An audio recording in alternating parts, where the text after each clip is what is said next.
আসসালামু আলাইকুম রহমতুল্লাহি ওবরাকাতুহু। ফারুকিস এগ্রো লিমিটেড থেকে আজকে অত্যন্ত গুরুত্বপূর্ণ একটি প্রতিবেদন নিয়ে আপনাদের সামনে হাজির হয়েছি। তো আজকের প্রতিবেদনে আমার যে ছাগলটিকে দেখতে পাচ্ছেন, এই ছাগলটি আসলে মূলত খুব জীর্ণশীর্ণ ছিল। তো এর ওয়েটনেস এবং এর মূলত এখন বডি স্ট্রাকচার এবং বডির যে কন্ডিশন আপনারা দেখতেছেন, আমি মাত্র কয়েক টাকা এর পিছনে ব্যয় করেছি, ইনশাল্লাহ এর ফলাফল আমি নিজেই পেয়েছি। তো আমার দেওয়া এই পদ্ধতিগুলো যদি আপনিও অবলম্বন করতে পারেন, ইনশাল্লাহ আপনিও এইভাবে ছাগলকে অতি দ্রুত ছাগলকে মোটা তাজা করতে পারবেন ইনশাআল্লাহ। তো প্রথমে আমাদের যে বিষয়টা মাথায় রাখতে হবে সেটা হলো ছাগলকে কৃমিনাশক করানো। কৃমিনাশক আপনি করানোর পরে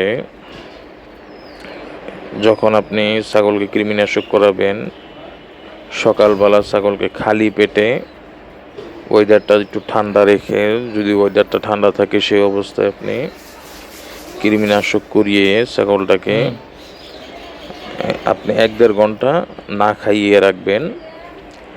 এরপরে আপনি 1 সপ্তাহ পর আপনি লিভার টনিক যে ওষুধটা আছে মানুষের ফার্মেসিতে যাবেন, লিভার টনিকের যে ওষুধটা, ওইটা যদি আমার এই ছাগলের মতো হয় আপনার ছাগল, তাহলে সিরিঞ্জের মাধ্যমে 5 ml খাওয়াবেন এবং পাশাপাশি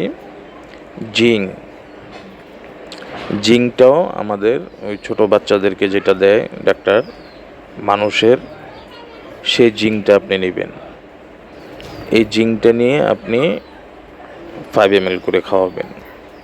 এই বোতল 2টা লিভার টনিক এবং জিঙ্ক পুরাটাই শেষ করবেন। প্রতিদিন আপনি 1 বেলা খাওয়াতে পারেন অথবা 2 বেলাও খাওয়াতে পারেন। তো 2 বেলা না খাওয়ায় 1 বেলা খাওয়ালেও হয়। আপনি খাওয়ানোর পরে আপনি নিজেই রেজাল্ট পাবেন ইনশাআল্লাহ।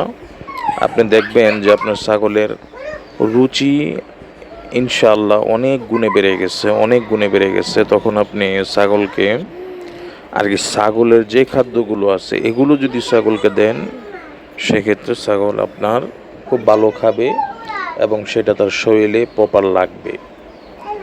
আর সেটা যদি শরীরে লাগে, অবশ্যই আপনার ছাগলের তখন দেখবেন শরীর স্বাস্থ্য সব কিছুই ভালো হবে এবং এর মাধ্যমে অনেক কিছু হবে। আপনার ছাগলের শরীরের মধ্যে একটা চাকচিক্য ভাব আসবে, ছাগলের মনে করেন দেখতে অন্যরকম একটা লাগবে, ভালো লাগবে।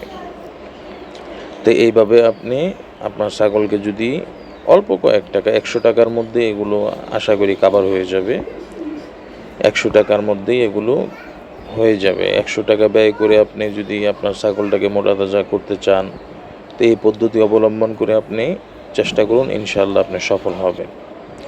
জি, সকলে সুস্থ থাকুন, ভালো থাকুন, এই প্রত্যাশা নিয়ে আজকের মতো বিদায় নিচ্ছি। আসসালামু আলাইকুম রহমতুল্লাহি ওয়া বারাকাতুহু।